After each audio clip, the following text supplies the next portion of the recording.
Christian, congratulations. Can you take us through that race as you remember it? Yeah, I felt good about it. I feel like I really just wanted to just clear my mind and let my body do what it was supposed to do. And I feel like I was able to do that. Like coming to the line, I felt really just relaxed and confident, and just focusing on my cues, but not trying to think too much. Just going out there and just competing. What was different? Sorry. Go ahead. What was different here compared to US Champs? 2 weeks later, like I mean, USA's was my second 60 of the year, so I don't know. I mean, like I've been saying before, like even my lead up the weeks prior to coming here hasn't been perfect.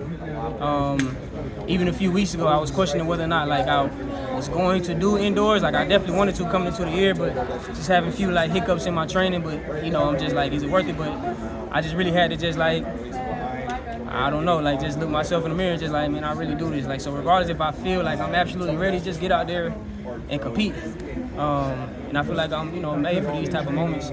And so, I mean, I was able to just keep building and building and building like throughout the season, this short season. And I don't know, I felt good about it, but I know it's still so much more I can clean up and so much more I can continue to do. Sport needs great rivalries. Is the rivalry between you and Noah a great rivalry, and how do you see the kind of build up to Paris, the tension, the rivalry, the kind of the chat back and forth? Yeah, I definitely think the sport needs rivalries, and I feel like it makes the storyline a lot better when it's natural.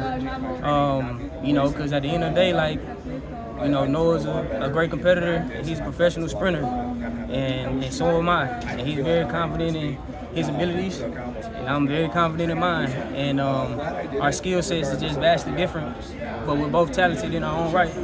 And so I feel like that just kind of naturally comes together, and people never know what they're going to see or expect or know what to expect, when we get out there and line up. But for the both of us, I feel like it's just like, he's a great competitor. I know I had to bring my A game, and he knows he has to bring his as well when we step out there. And I look forward to many competitions in the future this summer, and carrying that momentum into Paris and lining up again there. You don't like being a showman off the track, are you? You don't sort of naturally an exhibitionist off the track like Noah is. Does that make it interesting? Because you're very different to him.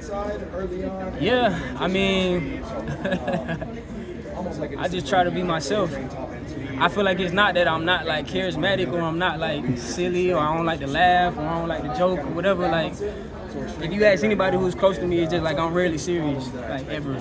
Like even like in practice, I just feel like I'm always down for a good joke, like no matter what the circumstances is.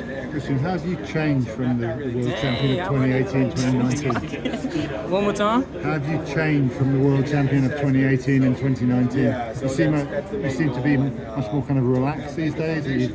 Is there something that's changed in the way you go about your business? I mean, I turned 28 next week. I was 22 when I won that one.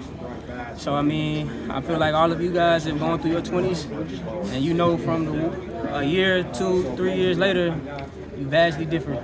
And so I've just been growing in my own right, off the track, just as a person. And that's also just helped me on the track as a competitor, in terms of my mental space, my mindset, emotionally, and just like my level of just appreciation and gratitude for what I'm doing. It's like the older you get, like, you realize the magnitude and actually just creating these type of moments. Because at the end of the day, everybody has the same 24 hours.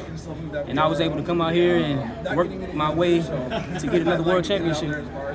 You don't take those things for granted. And I just want to continue to just keep building and building. And I feel as if, like, even though I'm sort of a veteran in the game at this point, I still look at myself as a little bit of a rookie because I have so much more to learn, so much more to do and keep getting better at.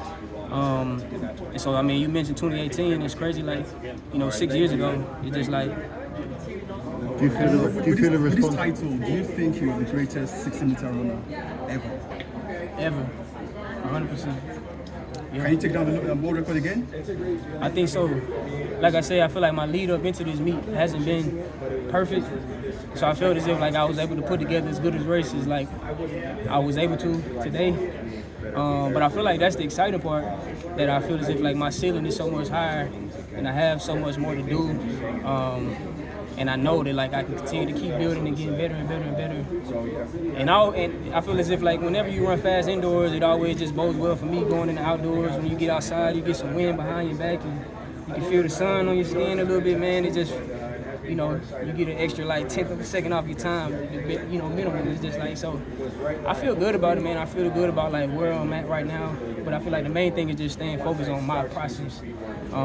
Not paying too much attention to times, not paying too much attention to anybody else's, like what they're doing. But I know if I continue to do what I've always done, I'll be there in the end. You wanted it, and then you